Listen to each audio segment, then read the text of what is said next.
संतप्त मानस शांत हो, जिनके गुणों के गान में वे वर्धमान महान दिन गुजरे। रोचनसार परमागम ज्ञान तत्व प्रज्ञापन महाधिकार के अंतर्गत ज्ञानाधिकार चल रहा है। गाथा 49 में चल रहा है ना। इसमें अपन ने जयसेनाचार्य की टीका पढ़ ली थी, तो अम्बेचंद्राचार्य की टीका बाकी थी। बात तो ज़्यादा कठिन नहीं है, सीधी इतनी सी बात है कि जो सबको जानता है वो अपने आत्मा को जानता है, जो सबको नहीं जानता वो एक अपने आत्मा को भी सब पर्यायों सहित नहीं जान सकता। और जो एक अपने आत्मा को सब पर्यायों सहित जानता है वो सबको क्यों नहीं जानेगा, सबको भी जानेगा। इतनी ही बात है। अब उसको न्याय की भाषा में जरा विस्तार से समझाया है, थोड़ा कठिन सा लग रहा है, फिर भी अपन कोशिश करते हैं, पढ़ते हैं। अम्बेचंद की टीका। प्रथम तो यह आत्मा ज्ञानमय होने से ज्ञातित्व के कारण वस्तुतः ज्ञान ही है, और वह ज्ञान प्रत्येक आत्मा में रहता हुआ प्रतिभासमय महासामान्य है। अब ये भाषा ऐसी अटपटी है ना, ये लगता है भी क्या वो क्या कह रहे हैं। देखो कि आत्मा ज्ञानमय है, ज्ञानमय होने से एक हेतु, और फिर ज्ञातृत्व के कारण वो जानने के स्वभाव वाला होने से वो ज्ञान ही है, यानी आत्मा और ज्ञान में कोई अंतर नहीं है, ये बात कह रहे हैं। और ज्ञान प्रत्येक आत्मा में रहता हुआ प्रतिभासमय महासामान्य है। अब ये ज्ञान हर एक आत्मा में है, हर एक आत्मा में है, इसका क्या मतलब हुआ? सामान्य और विशेष में तो समझते हो क्या है? जो संग्रह नय का विषय होता है ना, वो सामान्य होता है, फिर जो व्यवहार नय का विषय होता है फिर वो विशेष होता चला जाता है। तो जो महासत्ता होती है, जिसे बोलते सद्द्रव्य लक्षण, सत सामान्य, जिसमें दुनिया का कोई भी पदार्थ नहीं बचता है। फिर दूसरा बोलते हैं सच्चिदानंद, तो एक सत सामान्य है और दूसरा चिद सामान्य है, और तीसरा आनंद है, वो विशेष है। चिद सामान्य क्या है? जो एक प्रत्येक में स्वयं स्वयं में रहे उसे बोलते हैं विशेष, और जो अनेक में रहे उसे बोलते हैं सामान्य। जो सबसे सभी पदार्थों में रहे वो तो महासामान्य हो गया, लेकिन ये सभी आत्माओं में रहता है ना, ज्ञान जानने का काम सभी आत्मा जानते हैं, इसलिए इसे महासामान्य कहा। क्या लिखा परमात्मा देखो, और वह ज्ञान प्रत्येक आत्मा में रहता हुआ प्रतिभासमय महासामान्य है। अब क्या कह रहा है इसमें? ये जो महासामान्य होता है इसकी चर्चा अपने सोनगढ़ में बहुत कम होती है, इसलिए मुमुक्षुओं को इससे परिचय नहीं है। माने हम अवान्तर सत्ता के बारे में ज्यादा परिचित हैं। प्रत्येक द्रव्य जुदा जुदा है, कोई किसी का करता धरता नहीं है, उनमें अत्यंत अभाव की वज्र की दीवार खड़ी है, कोई किसी का स्वामी नहीं है। ये सब बात तो बहुत विस्तार से समझाई, लेकिन किसी दृष्टि से वे सब एक हैं। ज्ञान की दृष्टि से सभी आत्मा एक हैं, क्योंकि तुम में ज्ञान हम में ज्ञान, यद्यपि तुम्हारा ज्ञान तुम में है तो हमारा ज्ञान हम में है। हमारे ज्ञान से तुम तो कुछ काम नहीं ले सकते, तो तुम्हारे ज्ञान से हम जानने का काम नहीं कर सकते। बिल्कुल सेपरेट हैं, फिर भी जानते जानते जानते तो है ना, तो उसे सामान्य बोलते हैं। तो चिद सामान्य का होता है, ज्ञान सामान्य का। तो ये कहते हैं कि ये ज्ञान सब में है, इस दृष्टि से हम जैसे कल बोला था ना कि एक हार्ट डॉक्टर ने ऑपरेशन करके उसकी बारीकियां जान ली, तो सबके हार्ट की बारीकियां जान ली, क्योंकि वे हार्ट सामान्य है ना, ज्ञान सामान्य है। मैं अपने ज्ञान से जानता हूं और तुम्हारे ज्ञान से मैं जानने का काम नहीं कर सकता, लेकिन मैं ये तो जानता हूं कि तुम्हारा ज्ञान भी ऐसा ही है जैसा मेरा ज्ञान है ना। इसे बोलते थे चित्त सामान्य है, महासामान्य है। वह प्रतिभासमय महासामान्य प्रतिभासमय अनंत विशेषों में व्याप्त होने वाला है, और उन विशेषों के निमित्त सभी द्रव्य और उनकी सभी पर्याय हैं। अब ये क्या कह रहे हैं? ये कह रहे हैं कि वो महासामान्य है ना, कौन? ज्ञान। अब वो ज्ञान उसके विशेष कौन है? सब आत्मा, सब में है ना। एक एक आत्मा को गिनेंगे तो वो विशेष कहलाएंगे, वो सब में गिनेंगे तो वो सामान्य कहलाएगा। ज्ञान सामान्य माने सभी आत्मा में जो ज्ञान है उसे एक गिने तो ज्ञान सामान्य, और सभी में अलग अलग है ऐसा गिने तो ज्ञान विशेष है ना। अनंत विशेषों में व्याप्त होने वाला है। अब उन विशेषों के निमित्त क्या है? सभी द्रव्य। निमित्त माने ज्ञेय रूप निमित्त, जानते? ये ज्ञेय रूप निमित्त क्या होता है? जैसे कर्ता कर्म होता है तो वो ये करता है, ये उपादान करता है, ये निमित्त करता है। तो ये जानने रूप क्रिया जिसके साथ होती है उसे ज्ञेय रूप निमित्त बोलते हैं। माने वो हम उसके करता नहीं है, लेकिन हम उसे जानते हैं। तो हमारे ज्ञान में वो प्रतिबिंबित हुए, तो जो प्रतिबिंबित हुए वे कहलाए ज्ञेय, और जिसने जाना वो हो गया ज्ञान, ज्ञाता। तो उन्हें कहते हैं ज्ञेय रूप निमित्त। माने करना कुछ नहीं है, बस हमारे सिर्फ वो जानने में आते हैं। तो ये सारा लोकालोक हरेक आत्मा का जो छाये ज्ञान से युक्त है उनका ज्ञेय रूप निमित्त है। और वो ऐसा नहीं कि जब जानेगा तब होगा निमित्त, वो तो सदा ही जान रहा है, इसलिए वो सदा ही निमित्त है। सभी पर्याय हैं। अब जो आत्मा सभी द्रव्य और उनकी सभी पर्याय जिनके निमित्त हैं, उसी बात को रिपीट किया है।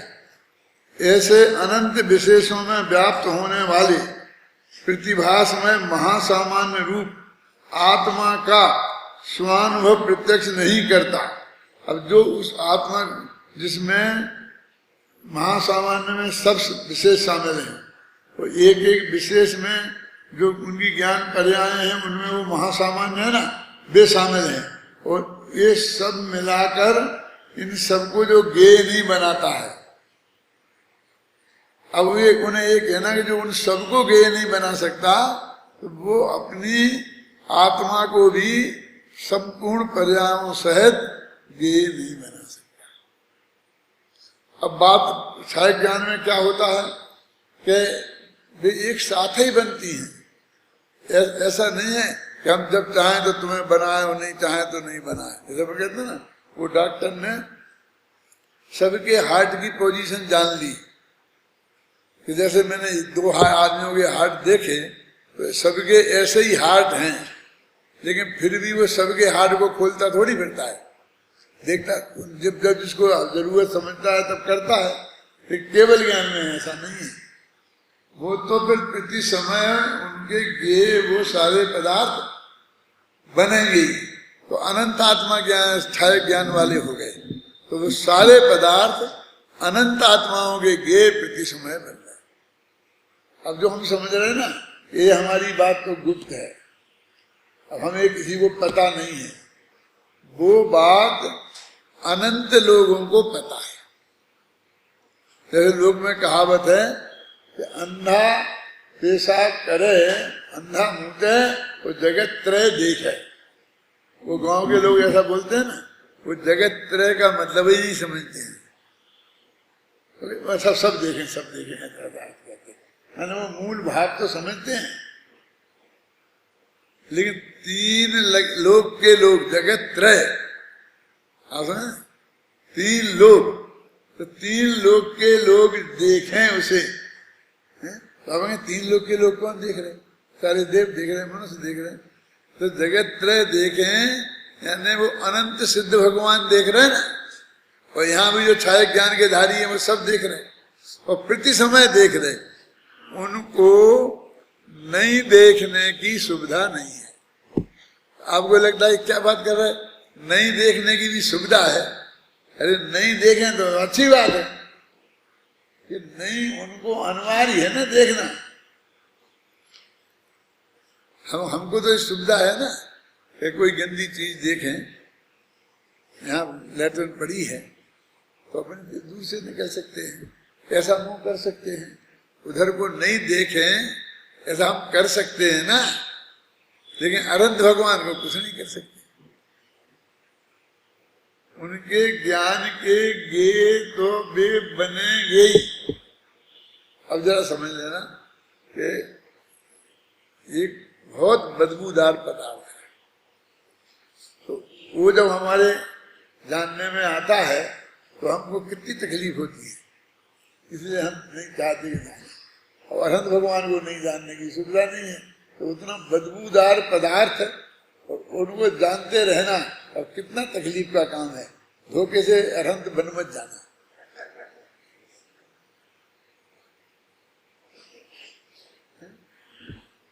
लेकिन उन्हें तकलीफ नहीं है।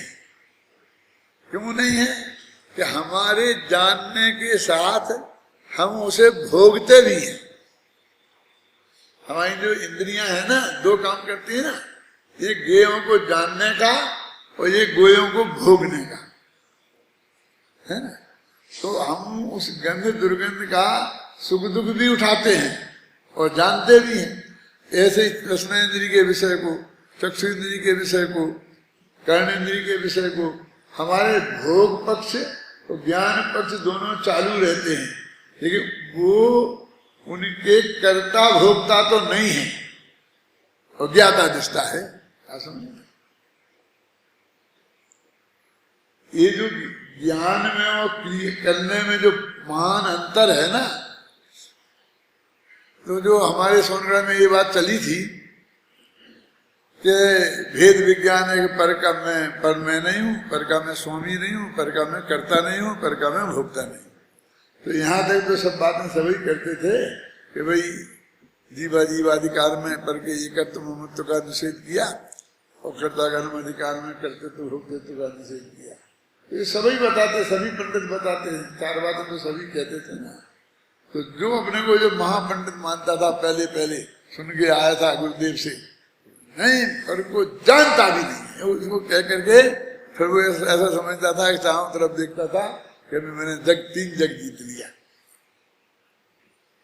मैंने जानना भी वैसा ही संबंध है जैसा कर्ता भोगता है।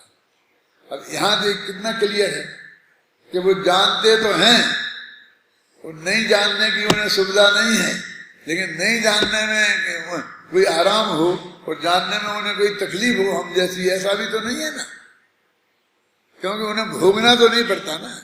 अग्नि की गर्मी को वे जानते हैं तो वो गर्मी उन्हें वो भोगनी तो नहीं पड़ती ना। वे कर्ता भोगता नहीं है उसके, इसलिए उनको भी जानते रहे, उसका फर्क पड़ता। यानी उनका जो अनंत अतीन्द्रिय आनंद है उसमें रंच मात्र भी विघन नहीं पड़ता। तो जानने में जब विघन पड़ता है हमारे आनंद में, भोग में, तो हम जानने का निषेध करते हैं। अब हमने जब हमारे भोग में आनंद हमने देखा, पांच इंद्रियों के भोग में, तो हमने जानने का निषेध किया, है ना। और उन्हें पर में भोगने में हमें तकलीफ दिखी जो हमें अरुचिकर था, तो हमें चाहिए कि पर को हम जाने भी नहीं। और फिर यदि हमको ऐसा कोई मिल जाए सिद्धांत वाला कि पर को जानता ही नहीं, तो फिर तो हमको बहुत अच्छा लगेगा ना कि ऐसा कोई रास्ता हो गए कि हम पर को जाने ही नहीं, फिर जानने की झंझट से तो हम बच जाएंगे ना। ख्याल में है ना। कहाँ पढ़ रहे थे अपन?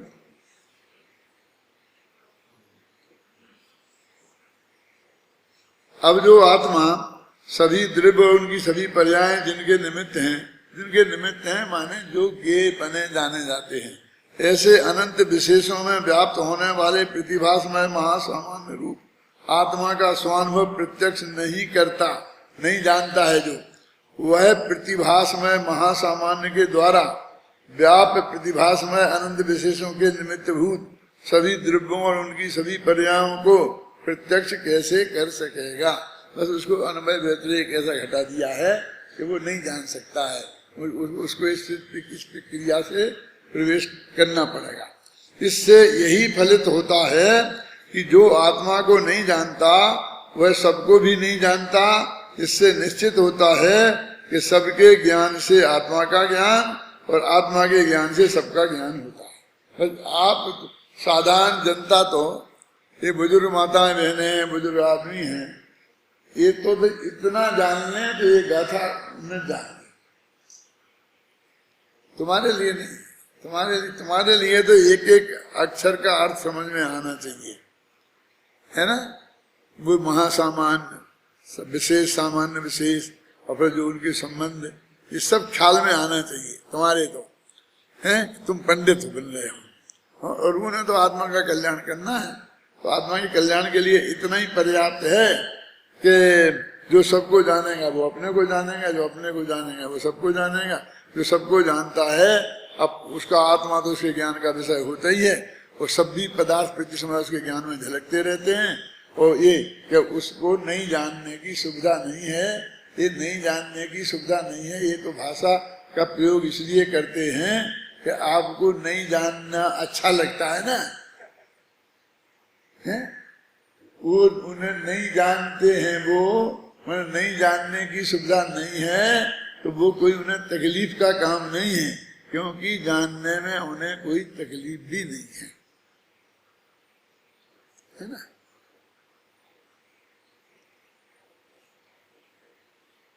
ऐसा होने पर देखो, एक लाइन में जो अपन ने 8-10 लाइनें पढ़ी थी ना, तो एक लाइन में उसका निश्चित भावार्थ आ गया कि नहीं आ गया? अब ये समझ लो कि इसका निष्कर्ष तो ये है, जैसे तुम्हें मालूम है कि एक प्रश्न को, सवाल को ऐसा करना पड़ेगा, नीचे लिखा ना एक सवाल को, और इसका उत्तर ही है, तो फिर तुम उस हिसाब से वो गणित का दूसरा सवाल आसानी से कर सकते हो ना। तो अपन को इसका उत्तर भी मालूम होना चाहिए कि भाई ये अंत में तो ये सिद्ध करने वाले हैं, इनमें ये सिद्ध किया है। अब वो सिद्ध नहीं करें हम और सीधा बता दें और वो हमारी श्रद्धा का विषय बन जाए, मैंने हमें पक्का भरोसा उस बात पे हो जाए, तो बस हमारा काम हो गया। उन तर्क और युक्तियां जो बीच में दी गई है ना, उनकी हमें जरूरत नहीं है, दोनों जाने। ऐसा होने पर आत्मा ज्ञानमयता के कारण स्वयं संचेतक होने से, ये आत्मा स्वयं संचेतक है, मैंने स्वयं चेतने वाला है, मैंने स्वयं जानने वाला है। काल के कारण, क्योंकि वो ज्ञानमय उसका स्वभाव है। और ज्ञाता और ज्ञेय का वस्तु रूप से अन्यत्व होने पर भी, अब वस्तु रूप से विचार करें तो ज्ञाता अलग है और ज्ञेय अलग है। अपना आत्मा ज्ञाता है और अपना आत्मा ज्ञेय है, उस बात को यहाँ छोड़ दो। यहाँ अभी पर ज्ञेय की बात चल रही है। पर ज्ञेय में पर ज्ञेय आत्मा भी हो सकते हैं, है ना?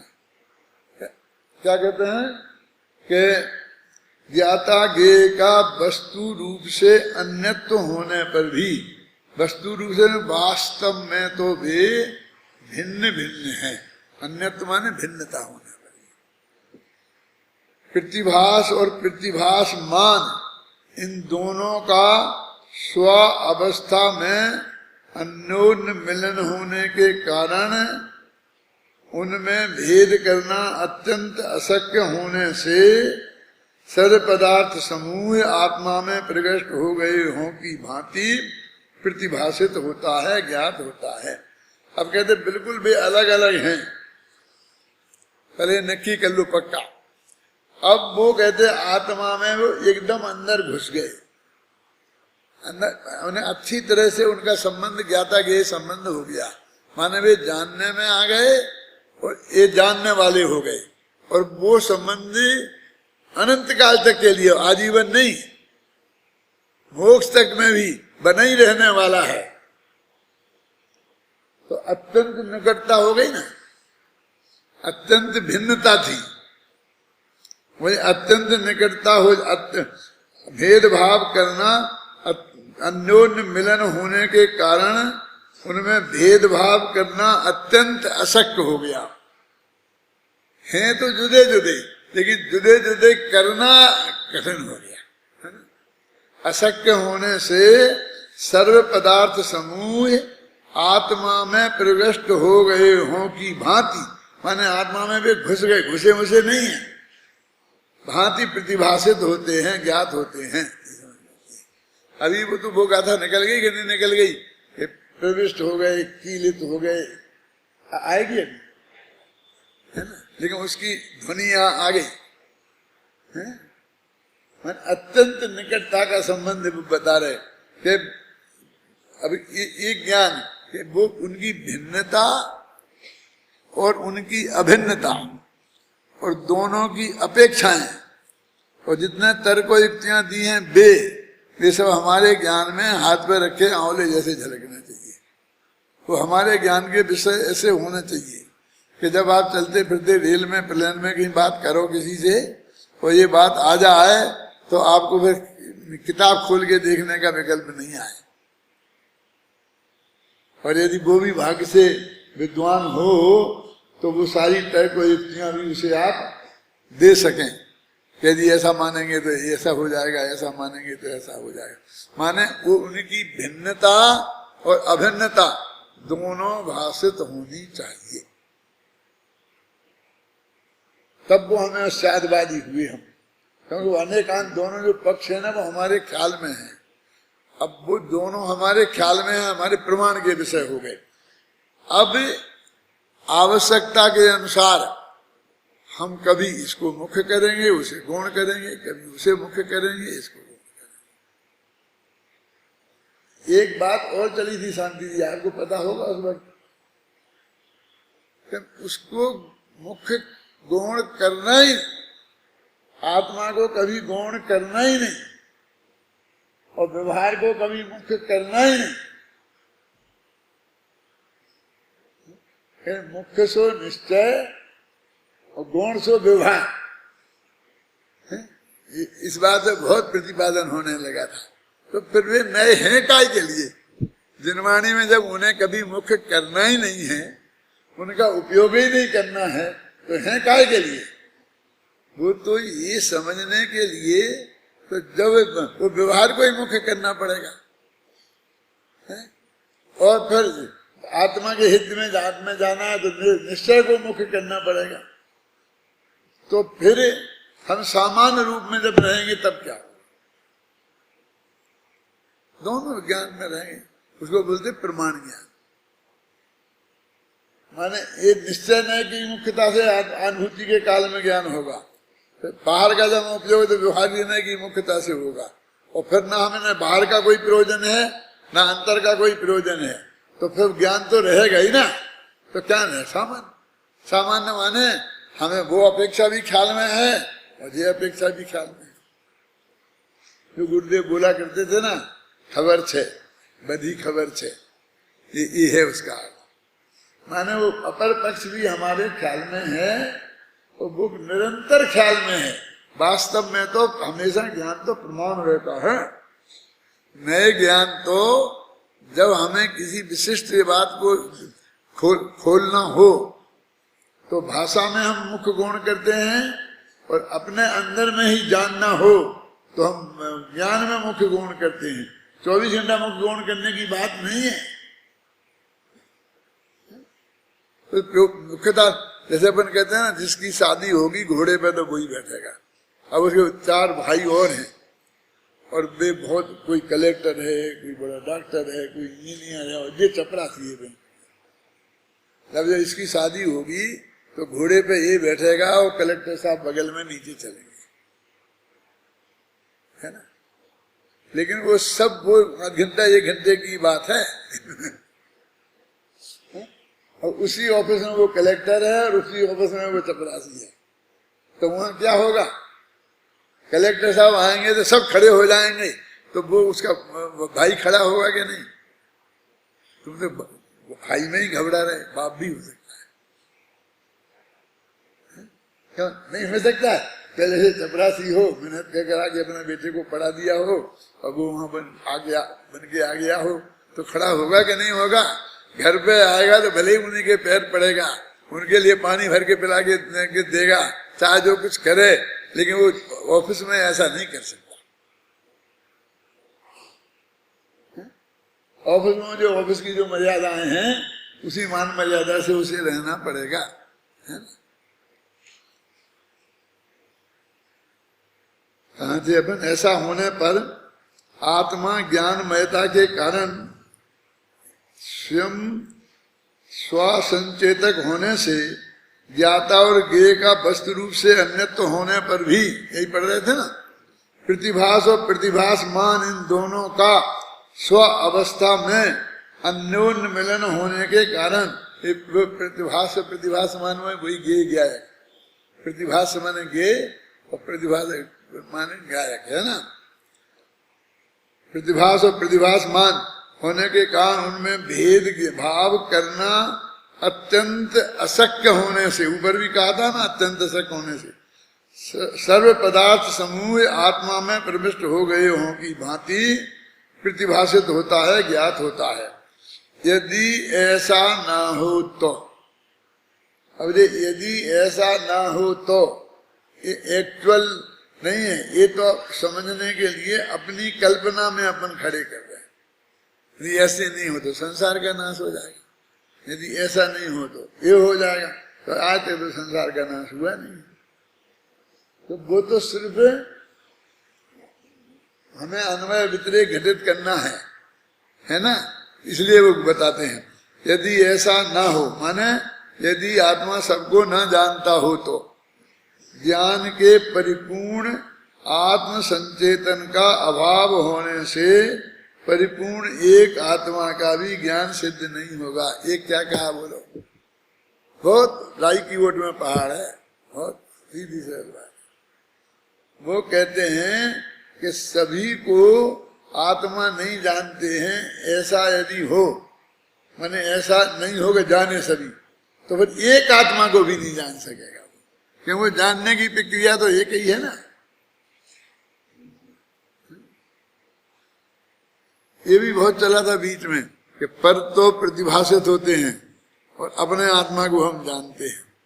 क्यों? कि वो कहते हैं बुद्ध ज्ञान की पर्याय में ये झलकते हैं, है ना? तो मैंने कहा भैया वो आत्मा भी झलकते ही है, तो अनुभूति के काल में भी वो आत्मा झलकते ही है, तो अनुभूति के काल में भी प्रदेश प्रत्यक्ष नहीं होते हैं, उसका परोक्षपना वैसा ही रहता है, भले ही उसे स्वानुभव प्रत्यक्ष कहते हो, लेकिन उसे असंख्य प्रदेश स्पष्ट दिखाई देते हो, ऐसा कुछ नहीं है। यद्यपि आचार्य जयसेन, तो अपन ने जयसेन का तो पढ़ लिया था ना, अब देखो मुझे कुछ स्वामी जी का आपको पढ़ के बताना, इसमें से कहा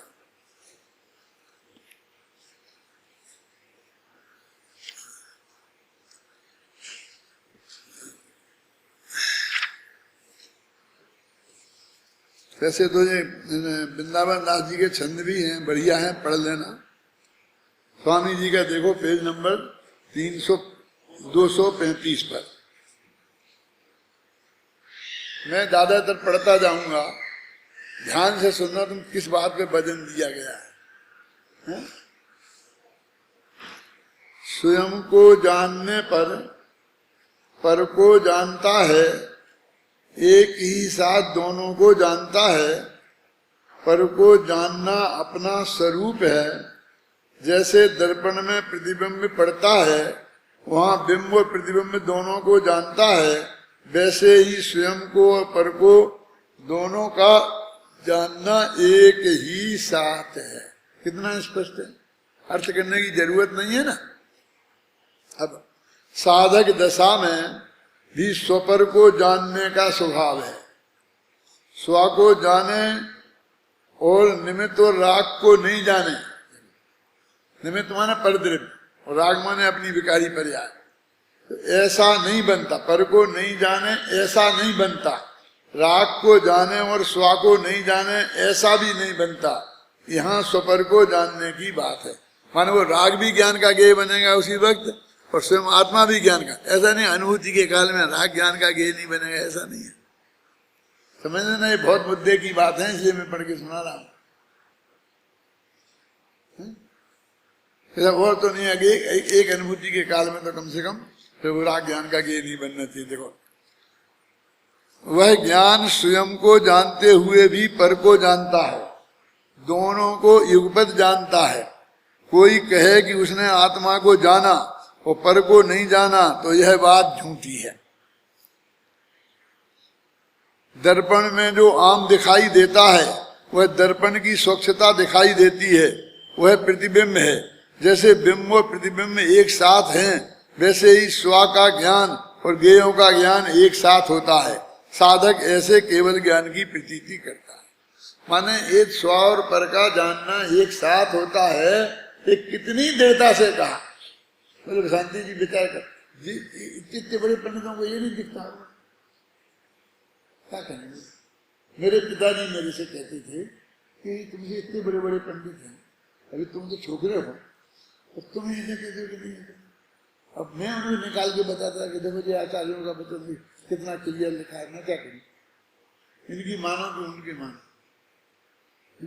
कोई बड़े आदमी हैं, वो मेरे गड़बड़ कर देंगे, नौकरी से निकाल देंगे और भी गड़बड़ी कर देंगे, इसलिए मैं वस्तु के स्वरूप का लोप कर दूं।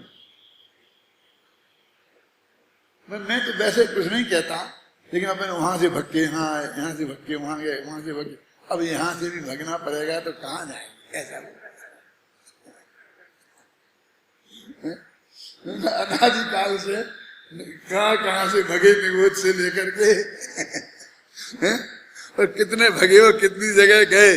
अभी छोड़ो, जहां जाना होगा जहां जाएंगे, जहां रहना होगा जहां रहेंगे, लेकिन मेरे से ये काम नहीं हो। मेरे पिताजी से मेरी ये बहस होती थी रोजाना, क्योंकि मंदिर में मैं रोजाना लड़के जाता था, रोजाना प्रवचन करता था, वे भी जाते थे, ऐसे लोग भी जाते थे, विरोधी लोग भी जाते थे, और वहाँ खूब बहस होती थी। और वे मतलब कमेटी के मेंबर भी होते थे उनमें, समझ गए ना। लेकिन मैं बड़ी दृढ़ता से अपनी बात रखता था, ऐसा रोजाना। इसलिए हमने इन्हें ऐसी भी सर्वे समाज की है कि कल का भरोसा नहीं, क्या कि कल ये रहेगी कि नहीं रहेगी, ऐसा रोजाना समझ लो। मैं तो पारोली में था ना परमात्मा, तो वो मंत्री जी थे, इनका नाम केसी मल जी था, ये बाबू साहब के साले साहब पाठ में, एक केसी मल सौगानी। तो मैं उनसे कहता था, देखो सुनो, मैं सुबह उठता हूँ, अकेला था, शादी हुई नहीं थी, तो मैं अपना बिस्तर बांध के और रस्सी से बांध के, पहले रस्सी उससे बांधना पड़ता था, पहले वो बिस्तर बंद नहीं आते थे, एक दरी में लपेट देते गद्दे को। तो मैंने देखा ही नहीं होगा, तुम्हारे दादाजी करते होंगे ऐसा। तुम्हारे दादाजी माने पिताजी के पिताजी, कि उसको दरी में लपेट देते होंगे और फिर उसे एक रस्सी से बांध देते, ऐसे और ऐसे ऐसे बांध, तो पूरे में बांध के ऊपर ऐसा रख देगा। तो मैं कहता हूँ बिस्तर में सुबह बांध के रखता, क्यों कि यदि शाम को रहना पड़ा तो खोलूंगा, लेकिन यदि जाना पड़ा तो बांधना ना पड़े। मेरा बिस्तर बना रखा है। ऐसा कहता था मैं, बना था। अभी वो तुम्हें समाज भी देखने को नहीं मिलेगा। कितनी दुनिया बदल गई, और तुमको बातें हम जो बताते हैं तो उसको तुमको वैसा अनुभव नहीं हो सकता। तुम्हारे हास्य रस का विषय बन के रह जाता है, लेकिन वो कितना कठिन काम था, आप समझे ना, कि कितना वो, इसकी कल्पना आपको नहीं हो सकती। कहाँ पढ़ रहे हैं अपन? जो अपनी पूर्ण पर्याय को नहीं जानता वह सर्व को नहीं जानता, और जो सर्व को नहीं जानता हो अपनी पूर्ण पर्याय को नहीं जानता। एक समय में केवल ज्ञान पूर्णता स्वपर को जानता है ना।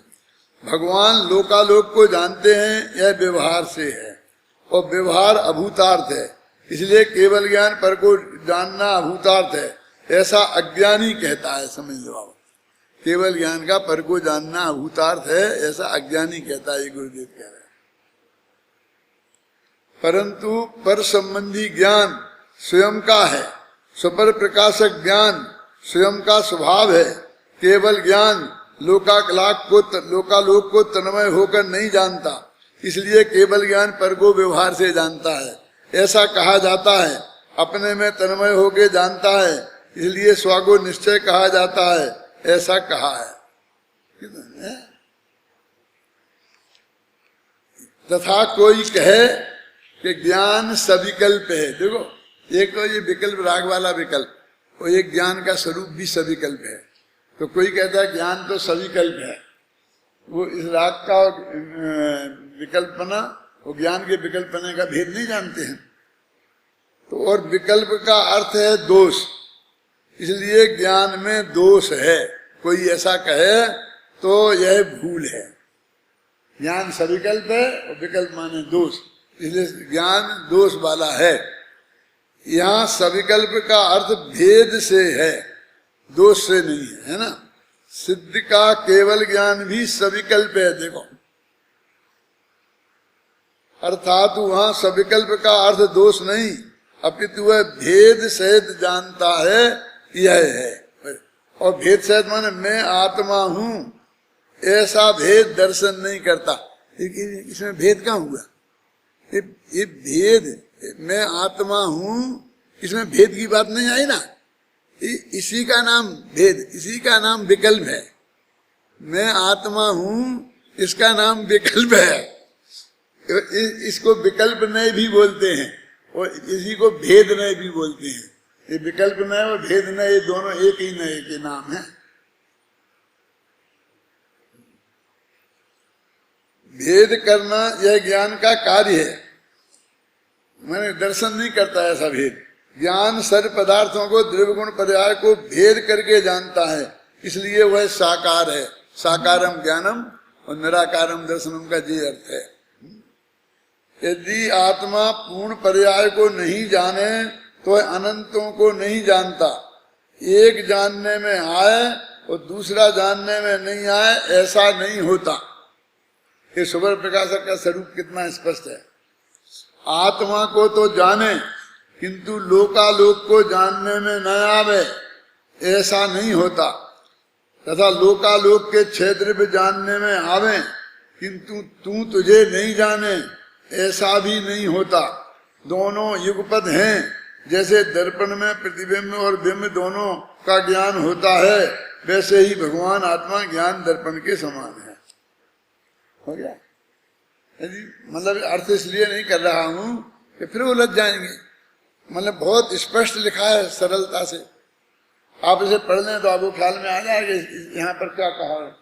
अब गाथा 48 में बताया है कि जो सर्व को नहीं जानता वह एक को भी नहीं जानता। अब इस 49वीं गाथा में कहते हैं कि अपने चिदानंद स्वभाव के अवलंबन से ज्ञान परिपूर्णता को प्राप्त होता है। ऐसी परिपूर्णता को जो नहीं जानता वह सबको नहीं जानता।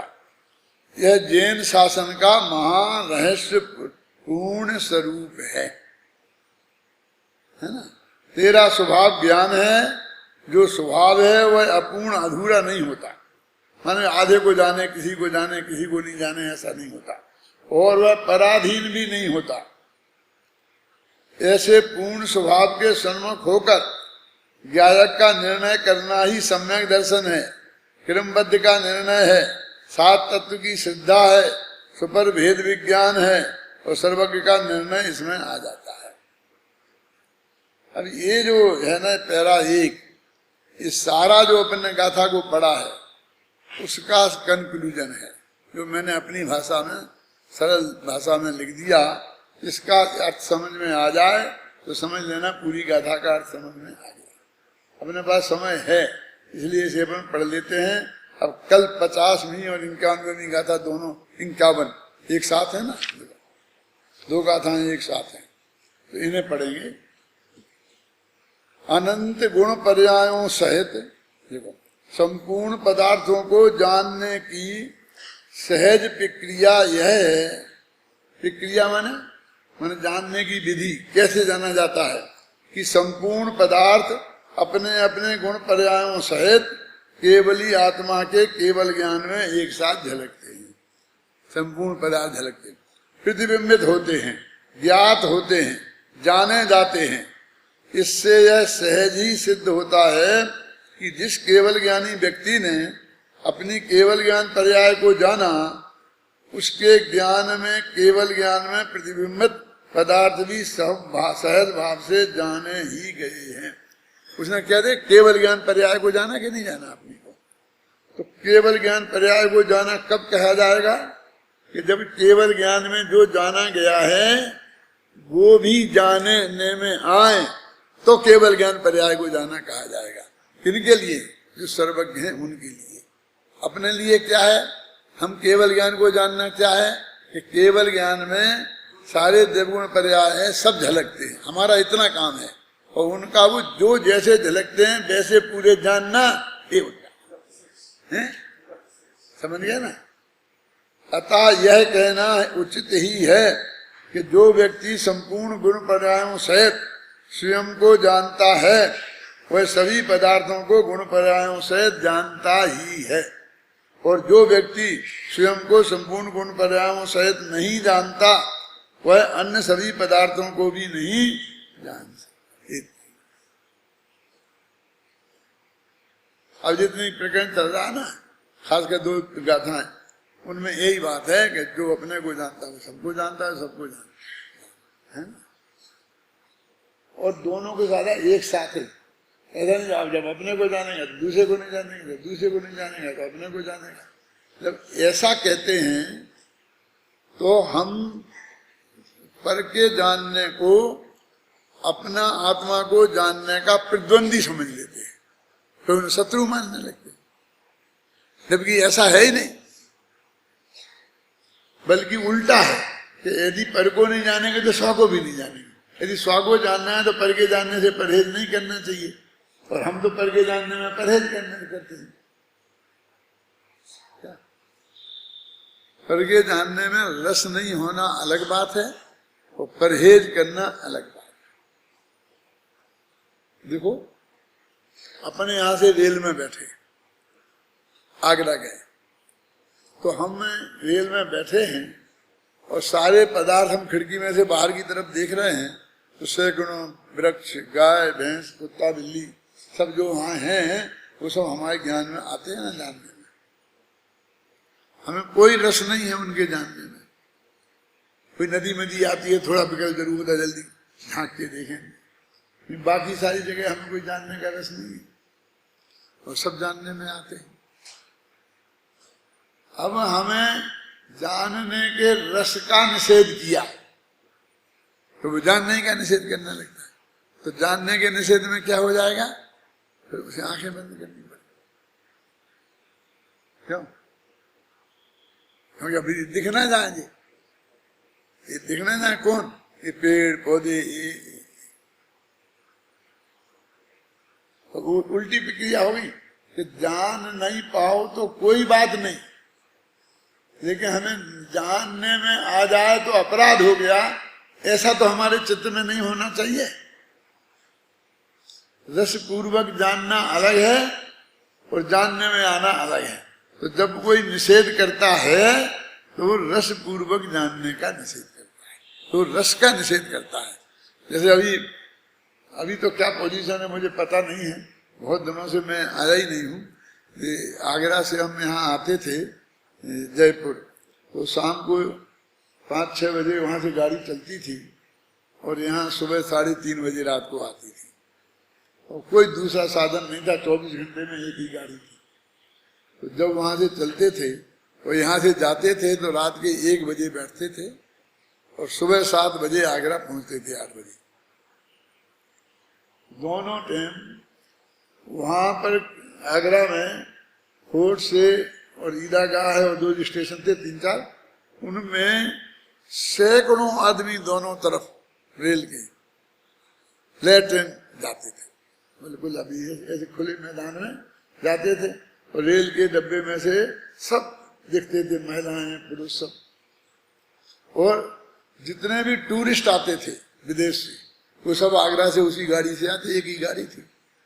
फिर शाम को आते और यहाँ से वहां जाते तो वो दृश्य देखते थे और कितने फोटो फटाफट फोटो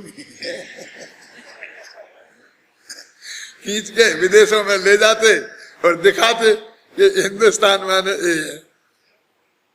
हमने अपनी आंखों से देखा है ये सब। अपने साथ बच्चे बैठे हो ना तो बेबी रश पूर्वक देखते थे, चुपचाप बैठ जा, लेट जा, सो जा।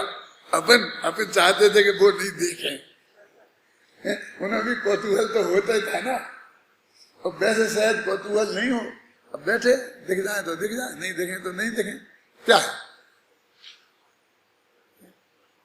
अब अपन को इस बात में थोड़ी सी हंसी आई ना, अब केवल ज्ञानी को क्या होता होगा। उसको तो वे जो रेलवे के लाइन के अगल बगल में ऐसा करते थे वे कभी कभी दिखते थे, लेकिन केवल ज्ञानी को तो जो लेटरिन बाथरूम में जो तुम किवाड़ लगाकर चटकनी लगाकर करते हो वो भी सब दिखता है, क्या करो। और उनको कोई ऐसी सुविधा नहीं है कि देखे कि मुझे नहीं देखना है। ये नहीं देखना है तो इनडायरेक्ट वे में केवल ज्ञान का निषेध हो गया कि केवल ज्ञान मुझे नहीं चाहिए, ऐसा अर्थ हो गया ना। और केवल ज्ञान तो स्वभाव है। अच्छा तेरे को केवल ज्ञान को नहीं चाहिए हो गया, माने पर को जानना मेरे को नहीं चाहिए और पर को जानना स्वभाव है, उसका क्या अर्थ हो गया। तेरे को मोक्ष नहीं चाहिए और वो तो अनंत दुख जाएगा, अनंत सुख आएगा। अब अनंत ज्ञान आएगा तो अनंत सुख आएगा साथ में, और अनंत अल्प ज्ञान जाएगा तो दुख भी जाएगा साथ में। तो हमने इनडायरेक्ट वे में दुख को ही उपादेय मान लिया और सुख को हे मान लिया, तो उसकी क्या परिणाम निकलना चाहिए वो परिणाम निकलेगा।